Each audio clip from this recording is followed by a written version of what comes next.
ایک بادشاہ کی 7 بیٹیاں تھیں۔ ایک دن بادشاہ بہت خوش ہوتا ہے اور اپنی 7 بیٹیوں کو بلا کر پوچھتا ہے کہ میں تم سے ایک سوال پوچھوں گا اور اگر سوال اچھا لگا تو تمہارا من چاہا انعام بھی دوں گا۔ سب ایک لائن میں کھڑی ہو جاؤ اور ایک ایک کر کے بتاؤ کہ تم کس کا دیا کھاتی ہو اور کس کا دیا پہنتی ہو۔ 7 میں سے 6 بیٹیوں نے کہا ابا حضور آپ کا دیا کھاتے ہیں اور آپ کا دیا ہی پہنتے ہیں، آپ کی ہی وجہ سے ہماری یہ شان و شوکت ہے۔ یہ سن کر بادشاہ بہت خوش ہوا اور سب کو ان کی من پسند چیزیں دے دیں۔ یہ سن کر جب سب سے چھوٹی بیٹی کی باری آئی تو اس نے کہا میں اللہ کا دیا کھاتی ہوں اور اپنی قسمت کا پہنتی ہوں اور یہ میرا نصیب ہے۔ بادشاہ یہ سنتے ہی آگ بگولا ہو گیا اور کہنے لگا اے کمبخت تو نے میری ناشکری کی ہے، تجھے اس کی سزا ضرور ملے گی۔ شہزادی نے کہا جو حکم ابا حضور۔ بادشاہ نے سپاہیوں کو حکم دیا کہ جاؤ اسے جنگل میں چھوڑ آؤ، میں بھی دیکھوں یہ میرے بغیر کیسے اللہ کا دیا کھاتی ہے اور اپنے نصیب کا پہنتی ہے۔ شہزادی سے سارے زیورات واپس لے لیے گئے اور تنہا حال کپڑوں میں بغیر کسی ساز و سامان کے بادشاہ کے حکم کے مطابق جنگل میں تنہا چھوڑ دیا گیا۔ سب سپاہی شہزادی کو چھوڑ کر واپس چلے گئے۔ شہزادی جنگل کو دیکھنے لگی، چاروں طرف درخت ہی درخت تھے۔ شام ہونے والی تھی۔ شہزادی نے سوچا کیوں نہ کچھ لکڑیاں جمع کر لوں تاکہ رات کو آگ جلاؤں، پھر جنگلی جانور پاس نہیں آئیں گے اور رات بھی گزر جائے گی۔ شہزادی جنگل میں لکڑیاں اکٹھی کرنے لگی۔ اس کی نظر جنگل میں ایک جھونپڑی پہ پڑی جہاں باہر ایک بکری بندھی ہوئی تھی اور اندر سے کھانسی کی آواز آ رہی تھی۔ پہلے تو شہزادی بہت حیران ہوئی، اتنی ویران جنگل میں جھونپڑی۔ جب وہ جھونپڑی کے اندر داخل ہوئی تو کیا دیکھتی ہے کہ ایک بوڑھا ضعیف آدمی ایک چارپائی پہ لیٹا ہے اور کھانستے کھانستے پانی پانی پکار رہا ہے۔ شہزادی ادھر ادھر دیکھتی ہے تو کونے میں ایک پانی کا گھڑا پڑا ہوا ہوتا ہے۔ وہ گلاس میں پانی بھر کر بوڑھے ضعیف کو پلاتی ہے۔ اتنے میں بوڑھا ضعیف شہزادی سے پوچھتا ہے کہ بیٹی تم کون ہو اور اتنے بڑے جنگل میں تم اکیلی کیا کر رہی ہو؟ تب شہزادی اسے پورا ماجرا بتاتی ہے کہ وہ یہاں تک کیسے پہنچی۔ بوڑھا ضعیف اسے جھونپڑی میں رہنے کو کہتا ہے اور کہتا ہے کہ میں شہر میں کام کرتا ہوں اور صبح شہر چلا جاؤں گا اور 8 دن کے بعد آؤں گا، تم یہیں رہو اور جھونپڑی میں کھانے کا سارا سامان ہے اور ندی پاس ہی ہے، تم وہاں سے گھڑا بھر لیا کرو۔ صبح کو وہ بوڑھا ضعیف شہر چلا جاتا ہے۔ شہزادی یہاں اکیلی جھونپڑی میں صفائی کر کے بکری کا دودھ نکالتی ہے، آدھا اپنے لیے رکھ لیتی ہے اور آدھا باہر ایک کونے میں برتن میں رکھ دیتی ہے کہ رات کو کوئی جانور بھوکا یا پیاسا ہوگا تو پی لے گا، اور خود اندر آ کر سو جاتی ہے۔ صبح جب شہزادی اٹھتی ہے تو کیا دیکھتی ہے کہ دودھ کا برتن خالی ہے اور پاس میں ایک لال پڑا ہے جو دیکھنے میں بہت ہی نایاب اور قیمتی معلوم ہوتا ہے اور پاس ہی میں سانپ کے نشان ہیں۔ تب شہزادی کو یاد آتا ہے کہ بچپن میں اس نے سنا تھا کہ جب کوئی نایاب سانپ بہت خوش ہوتا ہے تو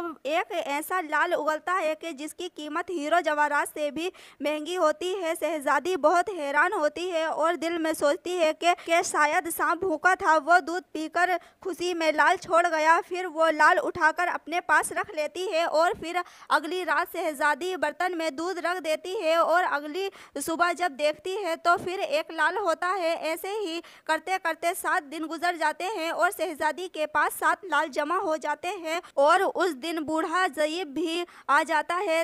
تب شہزادی اسے لال دکھاتی ہے اور اسے سارا واقعہ بتاتی ہے اور بوڑھے ضعیف کو 3 لال دے دیتی ہے اور کہتی ہے شہر جا کر یہ لال بیچ دو اور آتے وقت اپنے ساتھ محل بنانے والے مزدور لے کر آنا۔ باقی 4 لال شہزادی مالا کے طور پر پہن لیتی ہے اور کچھ ہی مہینوں میں ایک عالیشان محل تیار ہو جاتا ہے جس میں بوڑھا ضعیف اور شہزادی رہنے لگتے ہیں۔ ایسا خوبصورت محل جس میں ہر آرام کا عیش، نوکر چاکر، دنیا کی تمام نعمتیں موجود ہوتی ہیں۔ شہزادی جنگل میں لکڑی کی فیکٹری لگا دیتی ہے جس میں غریب کام کرتے ہیں اور ان کی روٹی بھی چلتی رہتی ہے۔ دیکھتے ہی دیکھتے جنگل شہر نما بن جاتا ہے اور دور دور تک دھوم مچ جاتی ہے کہ شہزادی بہت ہی رحم دل ہیں۔ یہ خبر ایسے ہی بادشاہ تک پہنچتی ہے تو بادشاہ کے دل میں اشتیاق ہوتا ہے کہ دیکھوں تو صحیح کون سی ملک کی شہزادی ہیں جس کی اتنی تعریف ہے۔ بادشاہ سپاہیوں کے ہاتھ پہ پیغام بھیجتا ہے شہزادی سے ملنے کا۔ یہاں شہزادی کے سپاہی جب شہزادی کو بتاتے ہیں تو شہزادی نے حکم دیتی ہے کہ بادشاہ سلامت ایک ہی شرط پہ ہم سے مل سکتے ہیں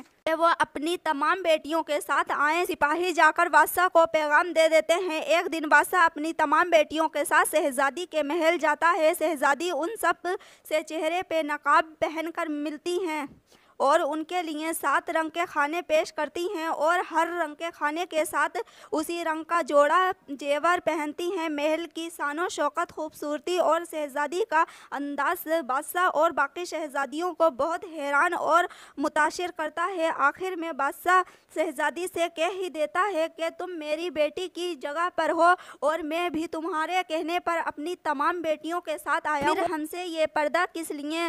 بہت اصرار پر شہزادی کہتی ہے کہ میں تیار ہو کر آتی ہوں۔ سب شہزادیاں آپس میں سرگوشی کرنے لگتی ہیں کہ اتنی تو تیار ہے، اتنے مہنگے زیور پہنے ہوئے تو ہے اور کتنا تیار ہو کر آئے گی۔ اتنے میں کیا دیکھتی ہے کہ دور سے خستہ حال کپڑوں میں کوئی آ رہا ہے اور غور کرنے پر بادشاہ کو یاد آتا ہے کہ یہ تو ابھی تک زندہ ہے۔ میں تو سوچتا تھا اسے تو جنگل کے جانوروں نے کھا لیا ہوگا۔ جب میں نے اپنے سپاہیوں کو خبر لینے کے لیے بھیجا تھا تو وہاں شہزادی کا کوئی نام و نشان نہیں تھا، تو یہ ممکن کیسے ہو سکتا ہے؟ بادشاہ خوشی سے جھوم اٹھتا ہے اور کہتا ہے شہزادی کو بلاؤ، میں تمہیں شہزادی سے آزاد کروا کے لے جاؤں گا، چاہے وہ تمہاری قیمت میں میری ساری بادشاہت مانگ لے۔ یہ سنتے ہی شہزادی بولتی ہے کہ ابا حضور، میں ہی شہزادی ہوں، میں نہ کہتی تھی کہ میں اللہ کا دیا کھاتی ہوں اور اپنے نصیب کا پہنتی ہوں؟ اسی اللہ نے مجھے کہاں سے کہاں پہنچا دیا ہے کہ آج میں آپ سے بھی زیادہ امیر ہوں۔ پھر شہزادی اپنا تمام حال بیان کرتی ہے کہ وہ اس مقام پر کیسے آئی اور دکھاتی ہے اپنے گلے کی مالا جس میں ابھی بھی 4 لال موجود ہوتے ہیں۔ یہ بات سنتے ہی باقی تمام شہزادیاں دل میں رشک کرنے لگتی ہیں اور سوچتی ہیں اے کاش ہم نے بھی تب یہی کہا ہوتا کہ اللہ کا دیا کھاتے ہیں اور اپنے نصیب کا پہنتے ہیں۔ دوستو، اللہ کی ذات